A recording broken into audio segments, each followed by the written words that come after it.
Nikki Haley, who is challenging Donald Trump for the Republican nomination, is in your home state today campaigning. She's gotten a lot of support from other top Republicans in your state, but her argument and what she told your constituents today is that if Trump's the Republican nominee, your party is going to lose the election.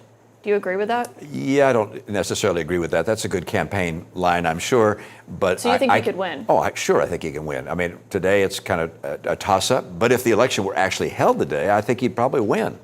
I can't tell what's going to happen over the next 9 months or so. But what does it mean if he does win? Well, a dramatic change in our foreign policy. I think the people around the world say, okay, America is no longer the leader of the free world and the arsenal of democracy.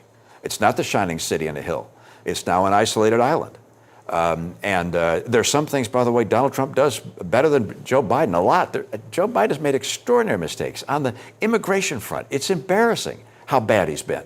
Yeah, I know you care deeply about the border, and so he's made it terrible. And Donald Trump did a lot of smart things when he was president. On the foreign policy front, it would be a dramatic departure from our posture over the last 75 or 80 years. That, by the way, has not only kept us safe and free from attack, but has also allowed us to build an extraordinarily strong economy and have a income per person in America about a third higher than people in Europe. But can I just ask? I think that those comments there may raise some questions for people watching at home. Would you vote for Donald Trump over Joe Biden? No, okay. Absolutely not. I mean, for me, there are two factors in deciding who I want to have as the leader of my country and the person who is the example of the president for my kids and my grandkids.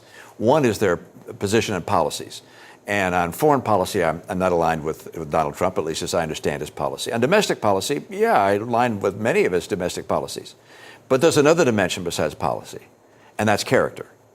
And I think what America is as a nation, what has allowed us to be the most powerful nation on earth and the leader of the earth, is the character of the people who have been our leaders, past presidents, but also mothers, fathers, church leaders, university presidents, and so forth. Having a president who is so defaulted of character would have an enormous impact on the character of America. And for me, that's the primary consideration.